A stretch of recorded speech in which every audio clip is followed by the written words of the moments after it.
ننھی کی نانی کے ماں باپ کا نام تو اللہ جانے کیا تھا، لوگوں نے کبھی انہیں اس نام سے یاد نہ کیا۔ جب چھوٹی سی گلیوں میں ناک سرسراتی پھرتی تھی تو وفاتن کی لونڈیا کے نام سے جانی گئی۔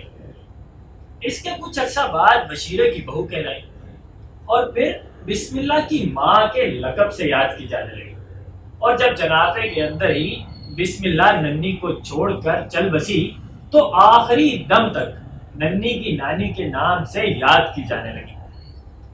دنیا کا کوئی ایسا پیشہ نہ تھا جو ننھی کی نانی نے اختیار نہ کیا ہو۔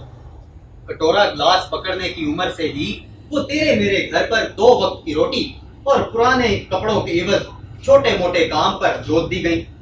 اب یہ چھوٹا موٹا کام کتنا نیچا ہوتا ہے یہ کچھ کھیلنے کودنے کی عمر سے کام پر جوت دیے جانے والا ہی جانتا ہے۔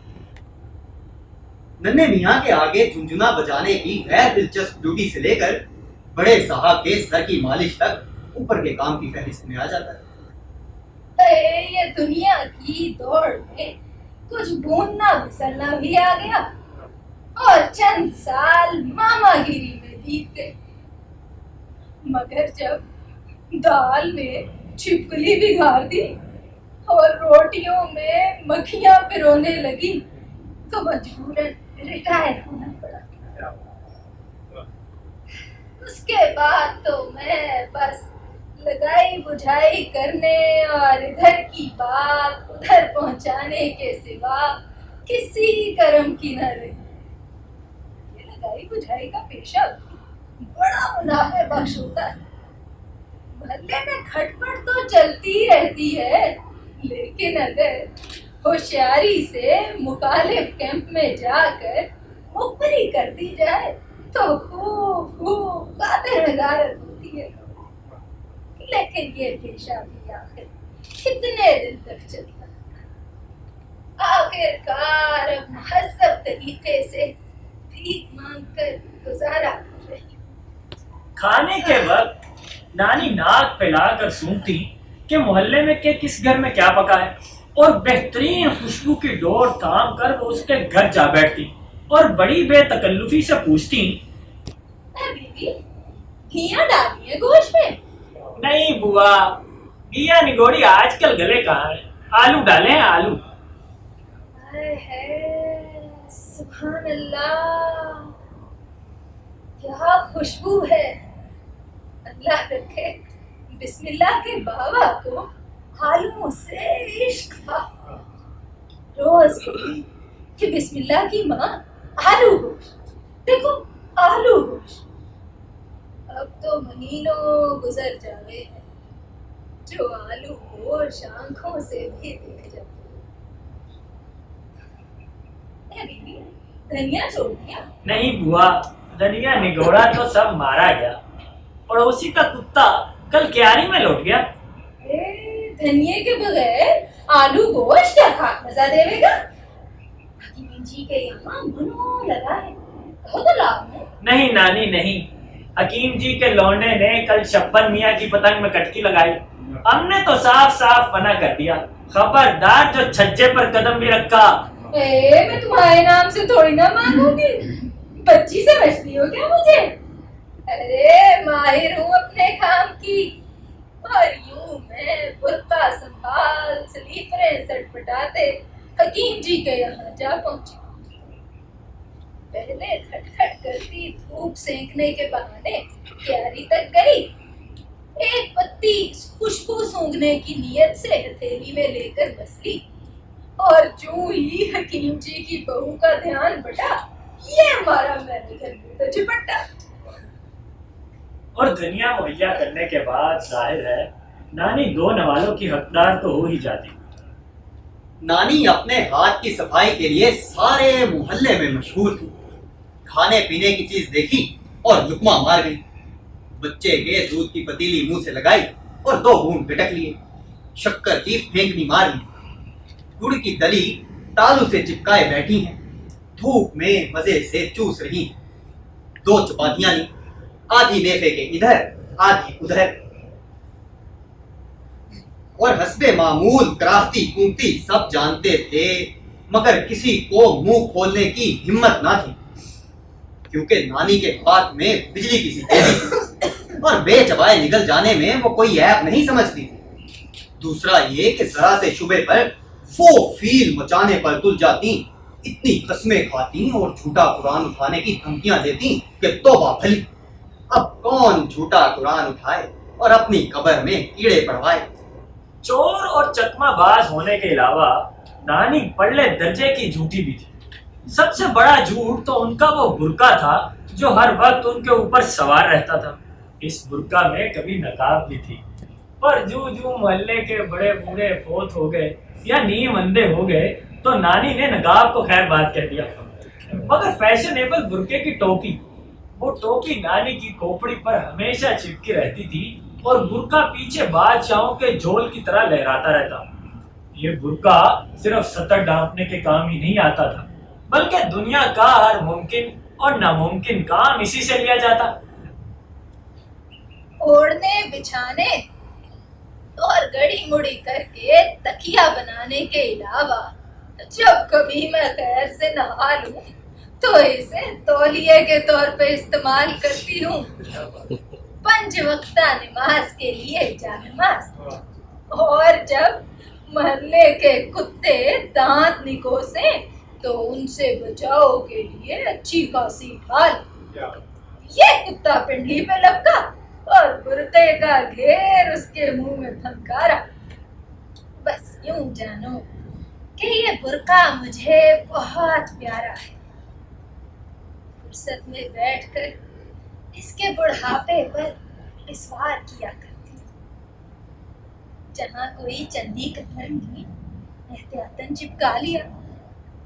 میں تو اس دن کے خیال سے ہی ڈر جاتی ہوں جب یہ برقع بھی چل بسے گا۔ 8 گز لٹھا کفن کو جڑ جاوے، یہی بہت جگہ۔ مگر برقعے سے بھی زیادہ وہ جس چیز کی فکر میں رہتی تھی وہ تھی ان کی اکلوتی نواسی ننی۔ نانی مرغی کی طرح پر پھیلائے اسے پوٹے تلے دابے رہتی تھی، کیا مجال کے نظروں سے اوجھل ہو جائے۔ بڑی سوچ بچار کے بعد نانی نے اسے ڈپٹی صاحب کے یہاں روٹی کپڑا اور 1.5 روپے مہینے پر رکھوا دیا، لیکن سائے کی طرح اس کے ساتھ رہتی تھی۔ ادھر ننی نظروں سے اوجھل ہوئی، ادھر نانی بلبلائی۔ پر نصیب کا لکھا کہیں بوڑھے ہاتھوں سے مٹتا ہے۔ دوپہر کا وقت تھا، ڈپٹائن اپنے بھائی کے یہاں اپنے بیٹے کا پیغام لے کر گئی ہوئی تھی۔ نانی منڈیر پر جامن کی چھاؤں تلے جبکی لے رہی تھی۔ سرکار خس خانے میں کیلولا فرما رہے تھے۔ ننھی پنکھے کی ڈور پکڑے اونگ رہی تھی۔ پنکھا رک گیا، سرکار کی نیند ٹوٹ گئی، شیطان جاگ اٹھا اور ننھی کی قسمت سو گئی۔ کہتے ہیں بڑھاپے کے اثرات سے بچنے کے لیے مختلف ادویات اور تلاؤں کے ساتھ ساتھ حکیم بید چوزوں کی یخنی بھی تجویز فرماتے ہیں۔ 9 برس کی چھوٹی ننھی، 9 برس کی ننھی چوزا ہی تو تھی، مگر جب نانی کی آنکھ کھلی تو ننھی غائب۔ سارا محلہ چاند مارا، کوئی سراغ نہ ملا۔ رات کو نانی جب تھکی ماندی کوٹری کو واپس لوٹی تو ننھی اپنی پیکی نظروں سے گور رہی تھی۔ نانی کی گگھی بن گئی اور وہ اپنی کمزوری چھپانے کے لیے اسے گالیاں دینے لگی۔ اے مال زادی، اچھال چھکا، تو یہاں آن کر مری پڑی ہے؟ ڈھونڈتے ڈھونڈتے پنڈلیاں سوج گئی، ٹھہر تو جا سکتا۔ دیکھ سرکار سے کیسی 4 چوٹ کی مار لگواتی۔ مگر ننھی کی چوٹ زیادہ دیر تک چھپ نہ سکی۔ نانی سر پر 2 تھپڑ مار کر چنگاڑنے لگی۔ پڑوسن نے سنا تو سر پکڑ کر بیٹھ گئی۔ اگر صاحب زادے کی لغزش ہوتی تو ڈانٹ ڈپٹ ہو جاتی، مگر ڈپٹی صاحب محلے کے مکھیا، 3 نواسوں کے نانا 5 وقتہ نمازی، ابھی پچھلے دنوں مسجد میں چٹائیاں اور لوٹے رکھوائے تھے۔ منہ سے پھوٹنے والی بات نہیں۔ لوگوں کے رحم و کرم کی عادی نانی نے ننھی کی کمر سے آٹے گڑ کا حلوہ کھلایا اور اپنی جان کو صبر کر کے بیٹھ گئی۔ اور ادھر ننھی ننھی بھی 2-4 دن بعد لوٹ پوٹ کر اٹھ کھڑی ہوئی اور سب کچھ بھول بھال گئی، مگر محلے کی شریف زادیاں نہ بھولی۔ بیویاں بے قرار ہو کر ننھی کو بلاتی اور قریب کر تفصیلات پوچھتی، کیا ہوا تھا، کیسے ہوا تھا؟ ننھی منع کرتی، نہیں نانی مارے گی۔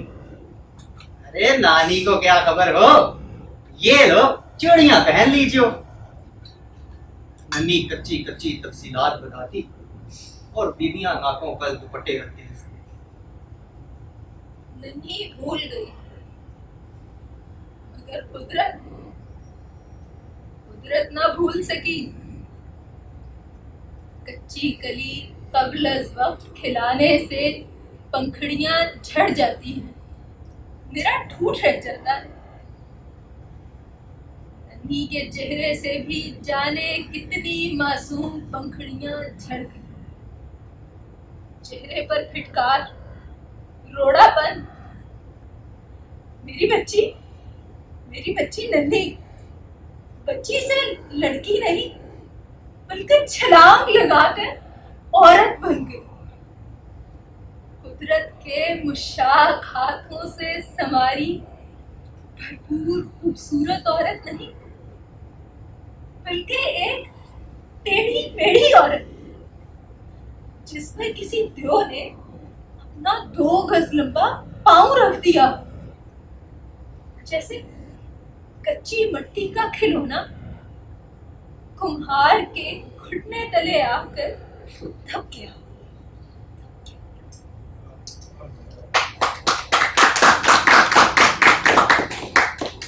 میلی صافی سے کوئی ناک اونچے یا کولے، کیا فرق پڑتا ہے؟ راہ چلتے لوگ ننھی کو چٹکیاں بھرتے اور اس کی آنکھوں میں شیطان جاگ جاتا۔ ننھی کے پیر جلنے لگے تھے۔ چند ہی دنوں میں اس کی چومکھی سے سارا محلہ لرز اٹھا۔ جس دن ننھی گھر سے بھاگی ہے، نانی کے فرشتوں کو بھی خبر نہ ہوئی۔ 2-3 دن سے نگوڑی چپ چاپ سی تھی، نانی سے بد زبانی بھی نہ کی۔ رات کو نانی نے دیکھا کہ ننھی صحن میں عشاء کی نماز پڑھ رہی ہے اور صبح ننھی غائب۔ کوئی دور سے آتا تو خبر آ جاتی، کوئی کہتا بڑے نواب صاحب نے گھر میں ڈال لیا ہے، ٹم ٹم ہے، منو سونا ہے، ننھی بیگموں کی طرح رہتی ہے۔ کوئی کہتا ہیرا منڈی میں دیکھا ہے۔ جتنے منہ گویا اتنی باتیں، مگر نانی کہتی تھی ننھی کو ہیضہ ہوا تھا، 4-5 دن لوٹ پوٹ کر مر گئی۔ ننھی کا سوگ منانے کے بعد نانی اور کھپتی ہو گئی۔ راہ چلتے لوگ چھیڑنے لگے، ارے نانی ابھی تمہاری عمر ہی کیا ہوئی ہے، نکاح کر لو۔ بھابھی چھیڑتی، اے کمبخت ناری، کس سے کر لوں؟ لا اپنے قسم سے کرا دے۔ ارے نانی اپنے ملا جی سے کر لو، اللہ قسم جان دیتے ہیں تم پر۔ اے وہ ملا، ارے مل تو جاوے بھڑوا، داڑھی نہ کھینچ لوں اس کی تو کہنا۔ مگر ملا جی جب گلی کی نکڑ پر مل جاتے تو نانی سچ مچ شرما سی جاتی۔ محلے کے لڑکے بالوں کے علاوہ نانی کے اصلی دشمن بندر تھے، جو صدیوں سے اسی محلے میں رہتے تھے۔ شادی بیاہ کی تقریبات یا چلے 40ویں میں نانی روٹی کے چھوٹے ٹکڑوں کا ڈھیر لے لیا کرتی تھی اور انہیں سکھا کر سنبھال لیا کرتی، مگر بندروں سے ان ٹکڑوں کو بچانا آسان کام نہ تھا۔ ارے یہ موئے بندر، آگ لگے ان حرام کے جنوں کو، میرے سوکھے ٹکڑوں کے دشمنوں کو۔ ارے بیاہ یا 40ویں پر ٹکڑے مل جاتے ہیں جنہیں ٹاٹ کے بسیروں پر سکھا کر مٹکیوں میں بھر لیتی۔